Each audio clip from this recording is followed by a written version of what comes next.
All right. Happy New Year. Welcome back to Totally Clutch. This is the Clutch Businesses podcast and vlog. I'm Angie Veman, your host. And so we've got a new year and we've got tons of new guests. And the goal of what we talk about over the course of the next year is really to provide you tools to implement into your business immediately and create the most successful and fulfilling business that you possibly can. So we're going to start the year off talking about marketing, which is always such a hot topic for small business owners and, well, for any business owner, really. And so we've got an expert in the house today, Elizabeth Pampalone. She is the founder of Absolute Marketing, and she's going to talk to us about the trends that she sees for marketing for 2021. So welcome to the show, Elizabeth. Thanks for having me. Awesome. Well, do you want to tell us a bit about your background and what you do? Yeah, so I actually started my business 13 years ago, so a long time ago. And I started a computer repair company. I graduated, couldn't find a job. I had a web degree. Nobody was really doing anything with that at that point. So I was like, people need to know how to use computers. So I started that business and I had that business for 10 years. And during that, I actually built a second business, which was my marketing agency. And I still have that marketing agency today, and that is called Absolute Marketing. Awesome. Yeah, and your business you've had like a pretty steady trajectory of growth, right? Yeah, we have. Once I started using the methods that I had built for myself for the computer repair company to market that, I realized that a lot of other people could use that. A lot of other businesses could use it. And I could then take my web degree and kind of utilize that too to kind of put all this together and create an actual marketing agency that utilized all the tools that I had built for myself that were really working really well. Yeah, that's awesome. And I mean, you're a woman after my own heart because so what your kind of claim to fame right now is about creating a year's worth of content for people, marketing content for the folks that you work with in what is it, a half a day or a full day? Yeah, so we actually create all of the marketing for an entire business in 5 days. Yeah. So we do a day on branding, a day on website. So we build a website in a day on social media, 365 social media posts, a day on blogging, 12 months of blogs, and then a day on email marketing, which is 12 months of email marketing campaigns. So that's a 5-day process, but it's really to get everything you need from brand, website, social, blogging, and email marketing done off your plate, automated, so then you don't have to touch it for a whole year. Yeah, that's so awesome. Yeah, and I love that so much. I mean, I think, what I see is, and I'm sure that you see this too, is I think every business owner is kind of obsessed in a way with marketing. It's like what sits on their shoulders and kind of weighs them down all the time. And so I feel like there's this feeling that we have to be generating content, we have to be doing all of this, and I don't know, I'm not quite sure what I'm trying to say, but there's almost like a lot of anxiety around it, and yet it's so important. And so it's awesome that you take that off of their plate, right? Like it's all done and taken care of. They don't have to think about it for the rest of the year, which is awesome. Yeah, and that's something that I find a lot of business owners are losing sleep over this. And I don't think that's necessary. I don't think anybody should lose sleep over marketing. I mean, yes, your business is important. And I actually talk about treating your business like it's a child because it does need constant care and attention. But at the same time, it shouldn't stress you out to the point where you have no joy in your business. You have no, lightness in your business. It's all like heavy and like, oh my gosh, I got to do all these things. And it's just very overwhelming. So I try to at least, lift that burden a little bit and let people know that not everything the gurus say is maybe accurate, Yeah, that's awesome. And so true in so many ways. Okay, so do you want to tell us, I think it might be helpful to hear about maybe what the marketing trends for 2020 were before we start to look at, 2021.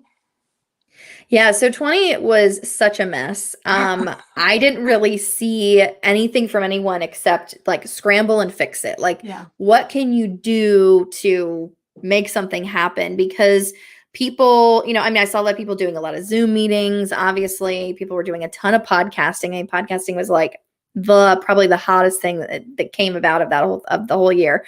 But I do think that people weren't really focused, like I said, on maybe a trend. It was more about just scramble and find something and try it and see if it works. Throwing spaghetti at the wall, if you will. Yeah. So I think that this year people are going to be like a little bit more intentional because things are what they are, right? We can't change a lot of what's happening or what has happened at all. So we need to just say, okay, how can we take what happened last year and apply it to now so that we're not just scrambling to find something, but we're saying, we tried all these things last year. Let's sift through that, find the actual nuggets that were there that worked for us.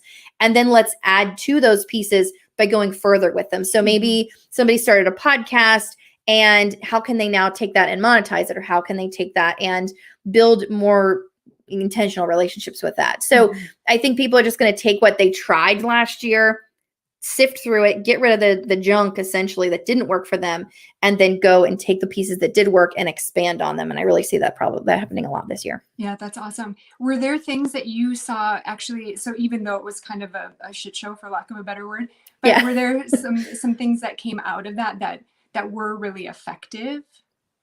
Yeah, I think that, networking I'd seen a decline in networking and in-person networking over the last 2 to 3 years. And what I see happening, and this is a trend that I've seen over the last 10 to 15 years, is that when there's a downturn, in-person networking just like flourishes. There's tons of it. Sure. Groups are popping up every 5 minutes. But then when there's good times and the economy's going well and people have tons of work and, they're not really marketing, right? So people don't tend to market when it's good.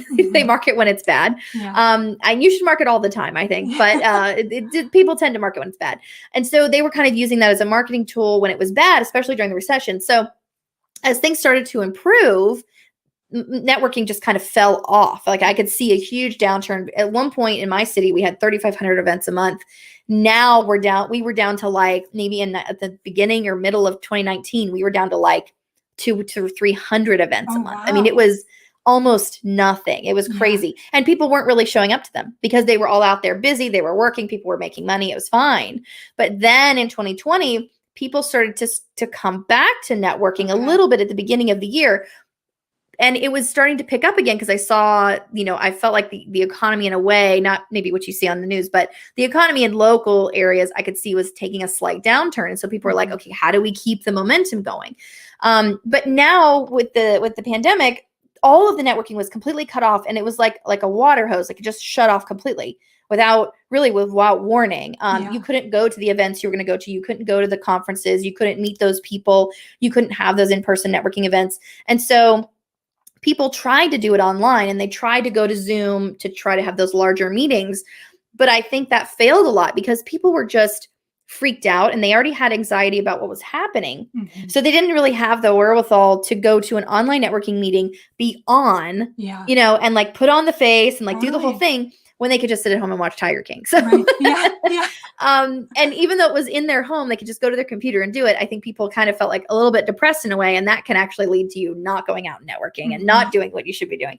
And so I think that kind of fell off even more. So those groups that were trying to stay afloat from the in-person to the Zoom age, they fell apart as well. And what I saw blossom out of that was people saying, I still need human connection. I still need to make business connections.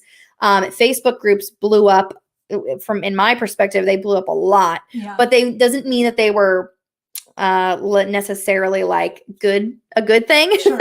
It was more of like a lot of fluff and a lot of junk kind of came in as well. So you had to still sift through it, but they blew up for that reason because people were home and they were on their phones.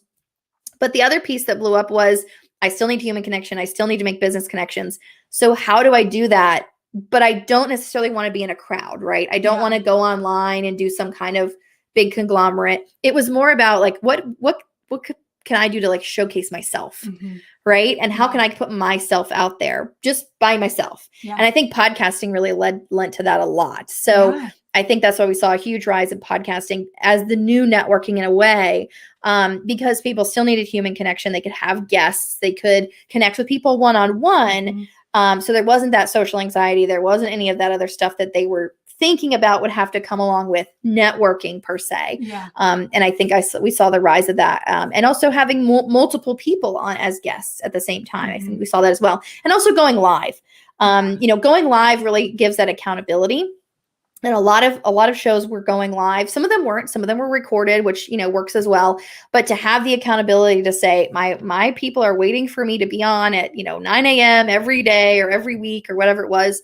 I think it really also helped a lot of shows last a lot longer than they would have if they were just being recorded. Yeah, I can see all of that. That was, yeah, absolutely. And the live component, I mean, we're doing this live, and the live component does change things. It shifts it. I think it shifts things for the guest, because there is, for anybody that isn't in this world, in this podcasting world, there is a benefit to being live. So the reach is a lot broader than if you were recording them and then posting them to your site later, your site or your page, wherever you're putting it. So there is an element of benefit to going live, but I also think it shifts things, right? And the person has to show up. So it makes it a little bit easier. I think I've heard some horror stories from other podcasters that or interviewers where guests don't show up because it isn't live. There is no accountability, like you were saying, and so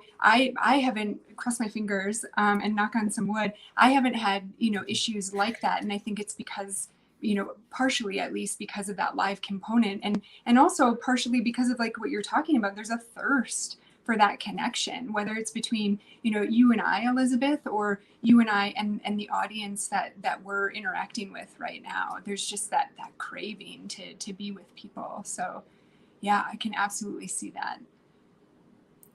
So cool. Okay, so let's talk about 2021. So what do you see that is going to be effective, that people are going to be, I guess, dabbling in or relying on heavily? I think the community is going to be kind of on a rise. And I don't mean Facebook communities. I think a lot of people are trying to build their own communities, especially with what we've seen, with just censorship in general. Like, I think it's kind of like back in the day, the radio, when radio was on the air and people were like, that was the medium, right? And people would put stuff on the radio, and then the FCC would be like, oh, you can't say that. You can't do that. And it was, kind of for the better, right? It kind of cleaned everything up a little bit. But at the same time, it doesn't really matter like what side of political side you're on. Like, you don't want your business to get shut down if you do something kind of accidentally bad that you weren't like really meaning to do. But then they're like, oh, you violated our terms. And Facebook can do that. Google can do that. Like, anybody can do that. And so I think people are looking for like alternative, like Kajabi, or like, making their own platform where their viewers, their listeners, whatever, their members can kind of collaborate together. Like Circle's a really big one right now. Things like that, where it's not on a social media. It's like their own group. Like, they're running it, they're hosting it, and you can still have terms and conditions issues with that as well. Right. But my point kind of is that you're not like relying on Facebook. And also a lot of the Gen Z, they're not even on Facebook. And so if you're looking for that younger audience, you kind of need to provide them their own platform so that, or your own platform, so that they can actually access it. Cause they'll say, oh, I don't have that, or I'm not on that. So then you're kind of stuck and you don't get those clients because they don't have it. They don't want it. They're not going to do it. And so I think a lot of people are going to go into, community and focus on that more. And I think that's great, because I think when we build something on Facebook and everything, it works really well until it doesn't. Yeah. And I think some groups work really well there. Some groups work really well with like membership platforms that are built into a website, or that are built into, like I said, like a Kajabi or something. But I think people, like you said, they want that human connection. And as long as we are building the memberships or the communities that are varied, where we have some recorded, we have some courses, we have some live interaction, we have some forum type system. If you have all those components, then I think your community will do really well. Yeah. And then, of course, using podcasting as another form of marketing. So in the past, I feel like people kind of relied on the main five. Like I mentioned, you got your brand, your website, social, blogging, and email marketing. I still feel like those are the main five because I don't think everybody needs a podcast. Yeah. But the ones that are starting podcasts, or if you think that there's something relevant that you're passionate about that you could start a podcast on that would work, I think it's kind of like this sixth element of marketing that people are going to start taking a look at for 2021. Yeah. That's awesome. Do you have any ideas or anything that you can share for how to use podcasts within your business? I think I've used it mostly as a relationship building. Mm-hmm. So I've used it basically to replace networking. And I was on 100 podcasts last year as a guest. And I had to apply for over 400 in order to get that. So, it's not like I got on every single one. But I did get better at pitching. I got better at, what are people looking for, at streamlining the pitching process. But as far as utilizing it for business and actually monetizing it, if you're running your own podcast, you can always get sponsors and do ads and things like that. But your listenership has to be pretty high. Mm-hmm. You used to have some numbers. So you have to kind of start without that. But if you are looking to be a guest, I would say that the most important thing for either hosting or being a guest would definitely be the in-person part that you do with your guests or the host that you're working with. And that's going to really help, because if you build the relationships through that, I've been a guest on a podcast where I could trace back to that specific podcast, and it netted me around like $15,000. Yeah. And so that was just one podcast. Not all of them are like that. Obviously, it's like there's a caveat, right? But that was something that I did not expect. I mean, I went on a podcast. I freely gave my time, spent an hour with the guy. He was great. The conversation was fun. And then that was it. Like, I walked away, right? And then I waited for the link, and then I posted it, to all my people in my groups. But when the opportunity started to come from that, it was like, well, why did these opportunities come from this? It wasn't just because I was on a podcast and I sounded awesome and I said all these great things. It was because I had a relationship with him. And then he referred me to someone, and he was like, hey, we want you to be on this project. Hey, we want you to do these things. And so that is what led to that. It wasn't that I was just on this podcast and magically money appeared, right? It was the relationship that I had built.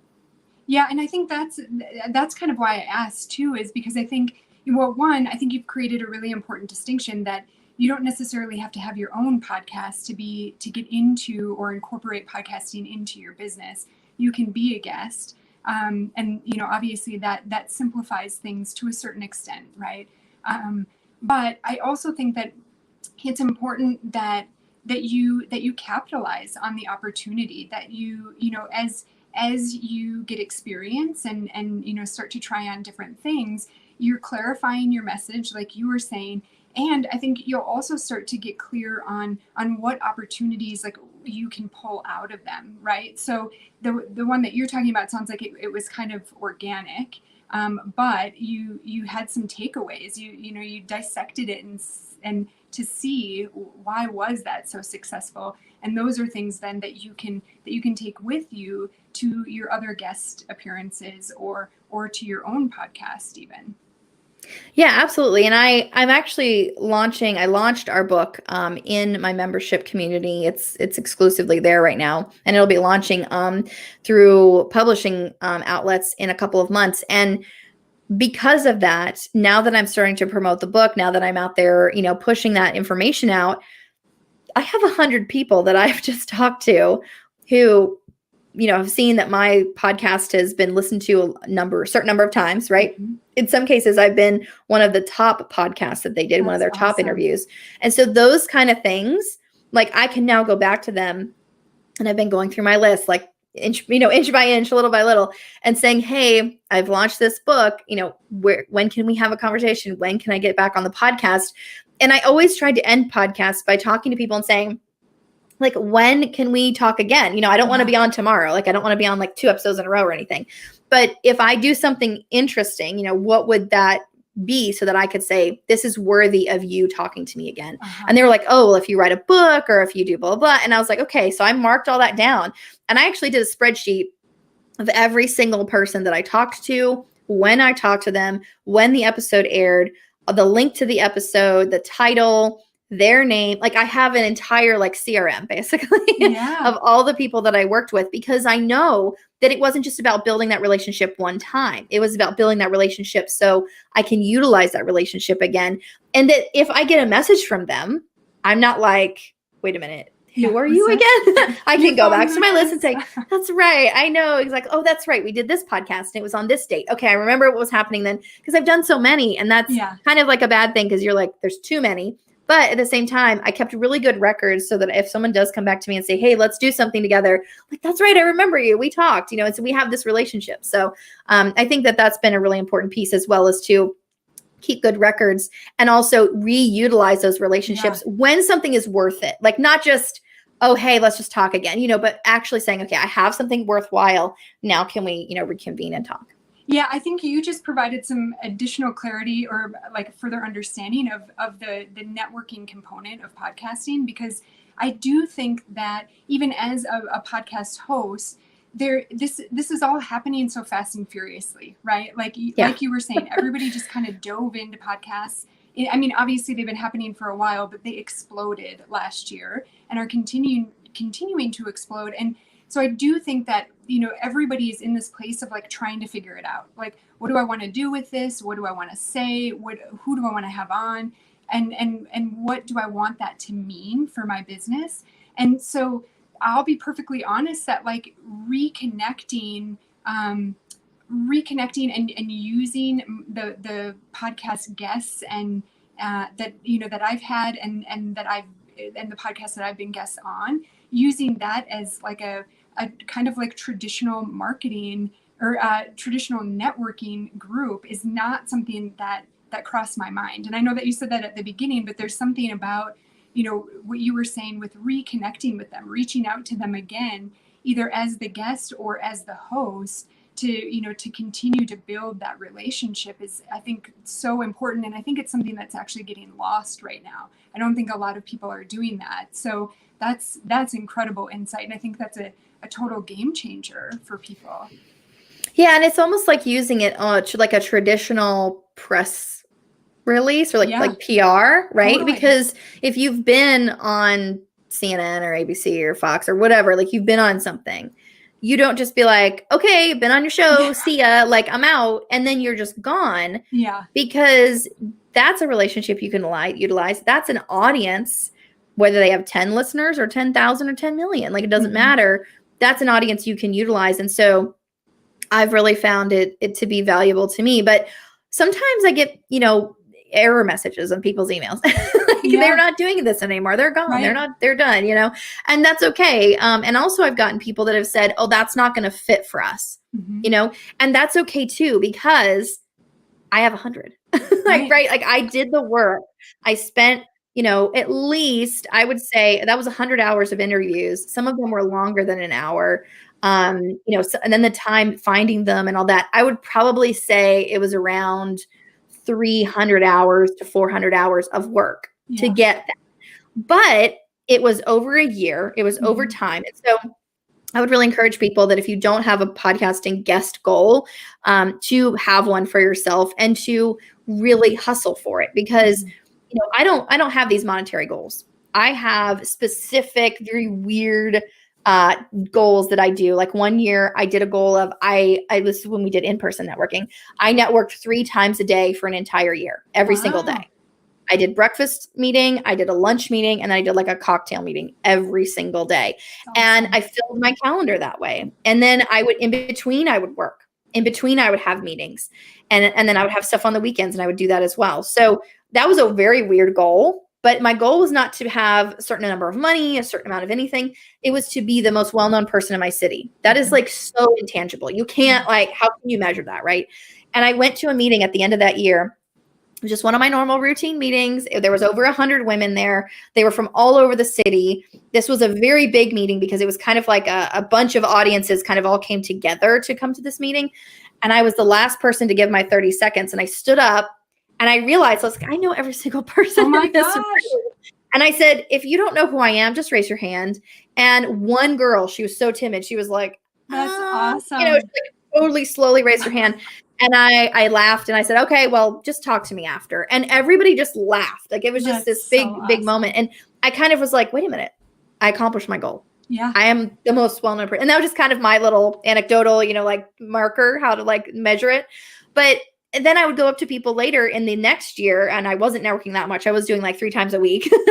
Then they would see my card and they'd say, I've seen this. I get your Awesome. emails. I know who you are. And so it really showed me that if you really go for something like that, going on 100 podcasts, it was kind of my recall to that, right? Yeah. Like, how do I make that same thing happen where I'm like very well known and I'm doing, something like that? Well, podcasting obviously is replacing networking. So how do I utilize that? What's a goal? Okay, what about 50? And I was thinking, I'm applying to like 30 or 40 a week. So 50 might go pretty quick. So what if I just say 100, like big number? And if you can do something like that and you can actually accomplish it, even if you get close or almost there, I think I did like 107 as like my total, then, you're at least showing that you can accomplish something like that. You're feeling good about it, but also you're gaining from that later on. It's going to just basically net you more, information and more connections than even if you're just doing the 100 and kind of leaving it at that. Yeah. Yeah, so true. That's so awesome. I love that story of you standing up in front of all those women. That's so great. Cool. Okay, so what about, are there things that companies or organizations are still doing marketing-wise that they should not be doing?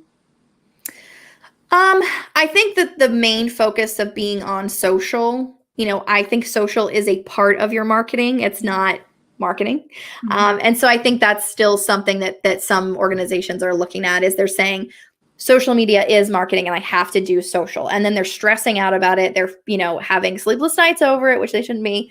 And so I think that if we can realize that social media is a part of marketing, podcasting is a part of marketing, and all the other components need to be there as well. You can't, I don't really think you can just push something out on social and then not send emails to follow up with those people, not send, put out blogs to follow up and have more information of yourself, of your business out there. And so, the other thing is people think that social media is the be all end all, but then when you look at an ad on social media, you're actually taken to a website. And then they think, well, my website doesn't matter. Well, if I'm on social media and I click a link, I'm going to go to your website. So if your website doesn't matter, then that doesn't make sense, because the sale actually happens on your website. So I think people are kind of taking what I use as my middle pillar. It's the third day. It's the center of the whole, structure, is social media, because it's so important. But you have to have that brand strong first. You have to have the website strong so that when people go to social media and they get sent back to your website, they actually will make that sale. They'll make that thing happen, right? They'll do that call or book that session or whatever. But then also following up with that, they've seen you on social, you have a great website, putting out those blogs so that more people find out about you, you build your SEO, and then also doing email marketing so that you can stay top of mind with people, because social doesn't always do that. So there's lots of the pieces of that puzzle that I think are missing, and people kind of hold up that middle pillar of social media like, this is the one, if I just get this right, it'll be better, but it's not. It's really about combining all 5 or even 6, as we have with podcasting now, all 6 of the pieces together to really form a cohesive brand, so that people understand who you are, what you do, just by glancing. They don't need to remember every single thing about you. But if you can stay top of mind with some of the pieces we mentioned, and you can have good, solid foundational pieces like website branding, then you'll get a lot further. And the book that I wrote is actually kind of about this. It's about taking all of this stuff that we're talking about, all this marketing stuff, because it's like so overwhelming. And I break it down into one task every single day. So if you can do one thing every single day, you'll grow your business, your confidence, and your bottom line. So you don't have to be overwhelmed with all this stuff. And it might seem like, oh, it's going to take me forever to get all these pieces done. Well, you can do it in 5 days like I do, and just like hustle and get it done. Or you can do one thing every single day to move your business forward. Totally see that. Okay, we're running out of time, but I want to make sure. So you've talked about the book. I mean, I feel like we should tell anybody listening that what the name is and how they can get it. And then you've also got an incredible membership that you launched at the towards the end of 2020. And that is like, taken off like gangbusters. So and then anything else that people should know, and how they can work with you. Yeah, absolutely. Well, thank you so much for having me today. I've really enjoyed our talk. It's been very Yeah, it's fun. been I great. love Thanks. all this stuff. So, yeah, so the book is called Do This First, and it's exclusively available in the membership right now. It's an interactive book. So every single day it will email you your task. Okay. That's the way it's in right now. And we're working on getting it into book form so that you can actually purchase it and have it in your little hands. Awesome. And so we're excited about that. That'll be coming in a couple of months, but it's called Do This First. And also the membership. Yeah, I did start that at the end of last year in October. I had a Facebook group for about 4 years, and I had 84 people in it, and it never budged. It never grew. It never decreased. It just stuck there. And I promoted it. I did all the things, and I thought, why is this not working? I switched to this platform where our membership is now, called the Absolute Marketing Club. And I switched in October, and by mid-November, we had over 150 people in it. Wow. So I was just like, you guys, I don't know what happened, what changed, really. Maybe the platform was the difference, but it really grew, and we're still growing it now. And we do live trainings. We do guest trainings. We have a co-working days. We have a networking group that we run in there, a virtual one. And I also do power days, which are my in-one-day sessions. Okay. I do power days with groups in there as well. And it's like hugely discounted for my normal pricing. So I have all this stuff in there. It's really, really fun. I hope people will check it out. And you can find that at getabsolutemarketing.com. Or yeah, we have a lot of ways you can get to us through there. Okay. Awesome. Cool. Well, Elizabeth, thank you so much. This was so fun and so insightful.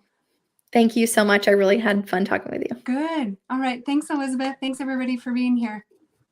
Okay, so we've all been told that you have to